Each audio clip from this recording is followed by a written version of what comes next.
My brother said I was too dumb to handle money, so I bought the company that fired him. My brother laughed in my face when I told him I wanted to start a business. He actually said, You can't even balance your own bank account." That sentence burned into my mind like a brand. It wasn't the first time Mark had called me dumb, but it was the last time I let it define me. I was the quiet sibling, the one who never argued back, while he was the golden child, college degree, six-figure job, and a smug grin that could make anyone feel small. Meanwhile, I worked as a cashier at a grocery store, saving every coin like it was a diamond. Mark worked for a mid-sized logistics company, big enough to sound impressive but small enough that everyone knew everyone's business. Every holiday dinner, he'd find a way to brag about his new promotion or mock me for still swiping groceries. It stung, but I stayed quiet because deep down I was learning.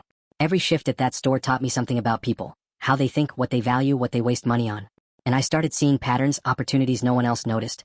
One day, my manager mentioned the store was being sold. I overheard the buyer talking about margins and supply chains. Something clicked. I started reading, studying business models, watching videos about e-commerce, and using my savings to test small online shops. I failed 5 times. Each failure hurt, but taught me something Mark's fancy business degree never did: how to adapt. 3 years later, I launched a small logistics startup that specialized in eco-friendly delivery. It started with 2 vans and a crazy idea: deliver locally, faster, and greener. By the end of the first year, I had contracts with 3 major retailers. By year 3, we were quietly competing with the very company Mark worked for. Then came the news. Mark got fired. Poor performance and attitude problems, apparently. My mom called me crying, saying he was depressed, broke, and couldn't find another job. Part of me felt bad.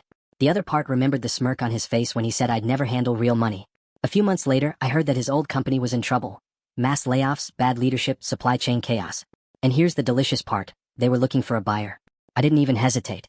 I had the capital, the investors, and the perfect reason. When the sale went through, I didn't tell anyone right away.